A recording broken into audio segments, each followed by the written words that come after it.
Hello and welcome. It's your boy JayThat'sMe. Let's discuss Smackdown from October the 3rd, 2025. A very boring and bland show as per usual. Again, Smackdown is the worst wrestling show of the entire week. And it has been for well over a year now. Smackdown has been bad. Going back to 2024. I think it was, I want to say, early summer. The early summer of last year. That was when SmackDown started to go downhill. And it's been declining week in and week out. SmackDown does suck. It sucks.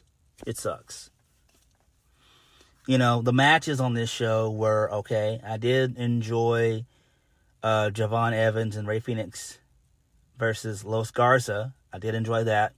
And I also enjoyed Aleister Black and Sami Zayn, even though I didn't like the finish. Well, I did like the finish, so yeah. But outside of those two things, match-wise, this show's horrible.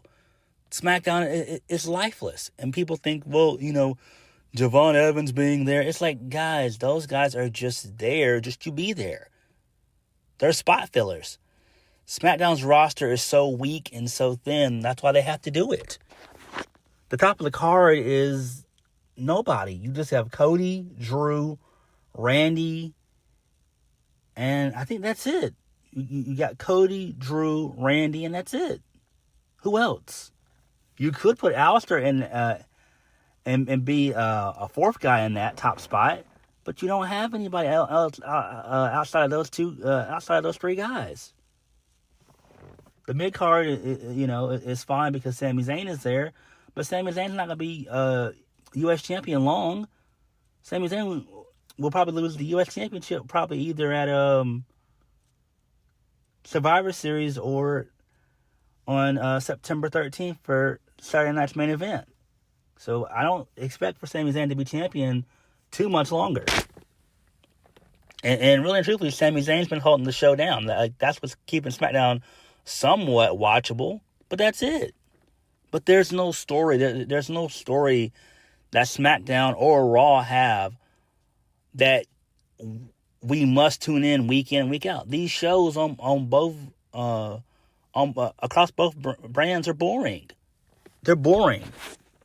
And people are like, oh, well, CM Punk is there, Roman Reigns is there. It's like, it doesn't matter that they're there. Who cares? They're not doing anything. Now, it seems like with Roman, it seems like they could reform the bloodline, which is fine, and that's great. But, you know, how long will that last? But SmackDown is just extremely missable. And I don't get it. I don't understand. And again, SmackDown, they have an okay roster, but I really don't know what to say. I just feel that SmackDown is a bad show. SmackDown is worse than Raw. Raw some weeks is okay, but SmackDown is just awful. It's awful. It's no different than Dynamite on Wednesdays. It's no different. It's the same exact shit. Just a different day. And it makes no sense. And this is why I'm terrified of Trick Williams going to the main roster. I'm terrified for Obafemi. I'm terrified for a lot of guys in NXT when they get that call up. I'm scared for these guys. I'm scared. I'm really, really scared of these guys going to the main roster because I feel like they're going to just be just like everybody else. And that's the problem with Triple H era. It sucks because everyone is just like everybody else. That's it. It's nothing that you must see. It's nothing. You know? And I'm really terrified and scared for Obafemi and Trick and others when they get called up. JC Jane, same thing. I'm terrified for those guys and girls. I am. I'm terrified. Because Javon Evans, it's going to be a while before he gets there. So Ruka, same thing. Zarya, same thing. Even Jordan Grace, it'll take her about a year or something like that to be on the main roster. And even then, she's not ready yet. So, I don't know. But the only thing that really is going well for SmackDown is just some of these work rate matches, and that's kind of it. Everything else on this show just sucks ass. And that's just what it is. Let's just go ahead and get into this review real quick. So we kick the show off with Cody Rhodes. He comes out. He does his usual, what do you want to talk about? Then Paul Heyman and the Brawns, they show up. So Paul Heyman does his usual intro of himself. Paul says they didn't come out to talk to Cody. They came out to talk to Randy. Paul Heyman tells Randy that he's hard to get a hold of. He won't return his messages, his emails, his phone calls. Heyman then attempts to give a prediction, but Heyman then says that he'd love to be a fly on the wall to hear the strategy they have against the Brawns. Paul Heyman says tonight when Randy and Cody lose tonight, Orton's going to question Cody that he can only do... Orton's going to question Cody and that he can do so much better than that. But if they beat Randy, and how can Randy look at Cody and ask where he was? Paul Heyman says that Randy Orton and Cody Rhodes as partners can't last. That's a prophecy. And then that was it. So this does make sense. We all know that Randy is going to turn heel. He needs to turn heel. I would have Randy turn heel probably at Survivor Series. Or if you want to, you can do it at Crown Jewel. I would say at Crown Jewel, have Randy turn heel, attack Cody and stuff like that. Well, I don't mean necessarily at Crown Jewel, but the Friday after Crown Jewel. So the following Friday is when Randy should turn heel. So just do it on television, basically. Because Crown Jewel is coming on next Saturday at 8 a.m., which is insane. That is insane. No. Bad. That's bad. But it is what it is. We get it. It's Australia. We get it. I feel bad for people on the West Coast. Good God. 5 a.m. for that? Hell no.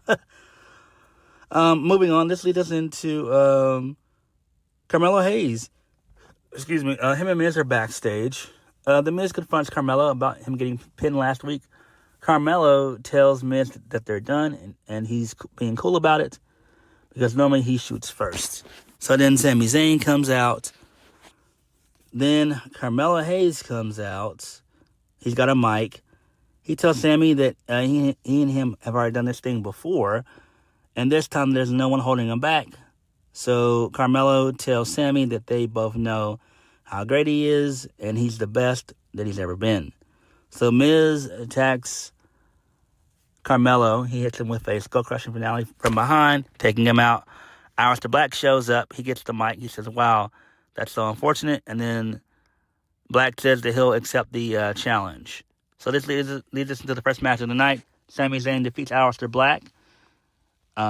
He retains the U.S. Championship. Very good match here. Really good match. So towards the end of the match, it seems like Aleister went for, he was going to go for like the Black Mass or whatever. Damien Priest comes out to distract Aleister. This allows for Sami to hit the Haluva kick and then the Blue Thunderbomb for the 1-2-3. I have no idea why Sami Zayn continues to do his signature move, which is the Blue Thunderbomb. That's a signature move, and his actual finisher is the Haluva kick. I don't know why he changed it up, but it is what it is. It's fine, I guess. Whatever. Moving on. So post-match, Damien Priest grabs Aleister Black.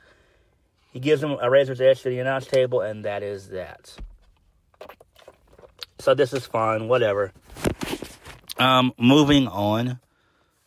So, we go backstage from earlier on in the night.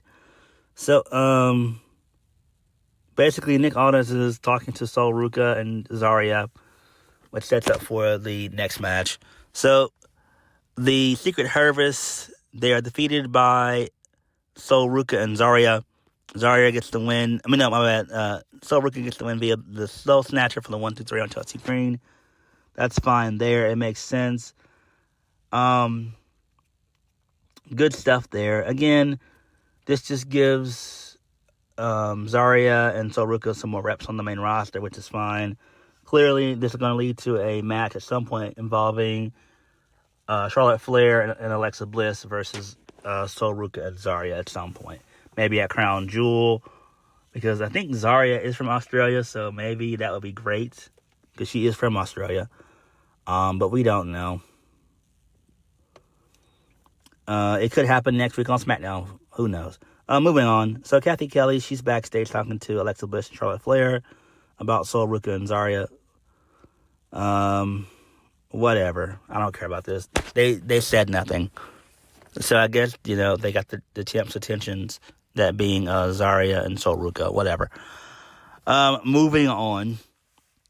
So this leads us into the contract signing involving Tiffany Stratton and Stephanie back here. So Stephanie tells Tiffany that she respects her and she will show Tiffany who she is. Stephanie says she won't be losing any match and may the best woman win. Tiffany tells Stephanie that the moment she was signed, she couldn't wait to step in the ring with her, but at Perth, it'll be her walking out as champion. It won't matter where it is. It'll always be Tiffany time. So then Tiffany signs the contract. Stephanie signs the contract as well. She hands it to Nick Aldis. And then the match is official for Crown Jewel. It doesn't really matter. So, Tiffany's about to leave. Julia shows up. She sneaks, attacks her from behind. Stephanie is told by Kiana James that she's not a superstar, but the level of what she'll be, my bad, but the level of what she will receive is beyond if she joins Julia and herself. So Stephanie is told that she could end up like Tiffany, who then shows up and attacks Kiana James from behind. And there's a little mini brawl that breaks out, but Stephanie and Tiffany Stratton stand tall. So obviously this is going to lead to a tag match next week. Stephanie Vacker and Tiffany Stratton versus Julia and Kiana James. Okay, cool. I do like that. I like how they tried to recruit Stephanie into the mix. Good stuff there. This is okay. But again, I don't care about the Crown Jewel Women's Championship. Why? Because it's nonsensical. This whole show is just non-canon shit. Like, it's non-canon, literally. That's all Crown Jewel is. Total non-canon. Moving on, this leads us into another video that aired earlier on in the day. Javon Evans, he's taught by Nick Aldis that he has a bright future. Ray Phoenix comes in and praises Javon Evans. They're interrupted by Los Garza, and then they issue a challenge, and then it's accepted. All right, that's cool there. Moving on. This leads us into a vignette with Jacob Fatu. He's just recapping his confrontation with Drew McIntyre. So they'll either wrestle at Crown Jewel or probably the following SmackDown. I'm guessing this is setting up some type of War Game stuff. I don't fucking know. I don't really care about this shit. Moving on. Javon Evans and Ray Phoenix, they defeat Los Garza. Match was pretty solid. Javon ended up doing some type of dive that basically busted open, was it Angel? Basically. And that was insane. And so this allowed for Phoenix to hit the Mexican Muscle Buster for the 1-2-3. Good stuff there. Moving on from that. Damien Priest is backstage with Kathy Kelly. Kit Wilson interrupts. Damien Priest is he's still in a wheelchair. Kit Wilson says he'll overthrow the toxic area. So then Kit Wilson gets up. Damien pushes Kit Wilson. He sends him into a wall. It's not shown on camera, so we can just hear it, which is funny. And then Damien Priest then challenges Aleister Black to a last man standing match. Okay, that's fine there. Moving on. We get a We get a Sorry about that. We get a Solo Sikoa vignette talking about his family tree. Solo says that there's a missing part of the family, and when she finds it, everyone is on notice. So basically, Tala Tonga was in this one. So they've got Tala Tonga, Tongaloa, and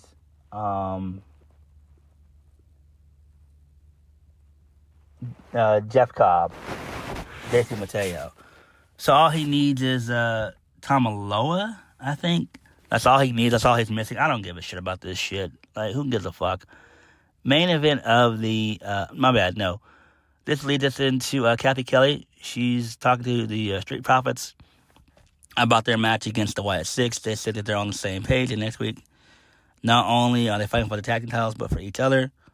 So, then this leads us into a TV screen where the Wyatt Six, they appear talking about how their house is burning around them, referring to the Street Profits. I don't care about this shit at all. Who cares? Get rid of the Wyatt Six. Moving on, main event of the evening, the Bronson Reed and Braun Breaker, they defeat Cody Rhodes and Randy Orton with the help of Seth Rollins. Cody is taken out towards the end of the match by Braun, who does a leaping splash, taking him out over the barricade and stuff. That was fucking awesome. Oh, really good spot there. Then Bronson... Oh, no. Paul Heyman gets on the apron to distract the referee. This allows for Seth Rollins to come in and hit the stomp. And then Bronson hits the tsunami for the 1-2-3. Post-match, everyone celebrates, and then Rollins sends the Bronze to the back. So, Rollins and Heyman, they stay. Heyman tells Seth Rollins don't do it. He tries to block Rollins, saying that Cody's in his head. Rollins hits the ring. He goes for a stomp on Cody, but Cody blocks it and drops Rollins with a crossroads, and that was the end of the show. It is what it is. It does not matter. No one should care about Cody Rhodes and Seth Rollins. Nobody should give a fuck. Whether Rollins wins, yay, or Cody wins, yay. Who cares? It does not matter. It's nonsensical at the end of the day. But SmackDown continues to be boring and bland.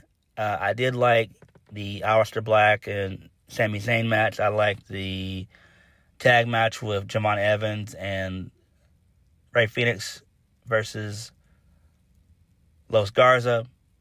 So Ruka and Zarya being on the main roster is pretty cool as well. That's all right. But everything else on the show is just boring and bland. And again, I don't care about the Seth Rollins-Cody Rhodes feud. I just don't care about it. I really just don't. It's a waste of fucking time. But what did you guys think of SmackDown? Like, comment, subscribe. Peace.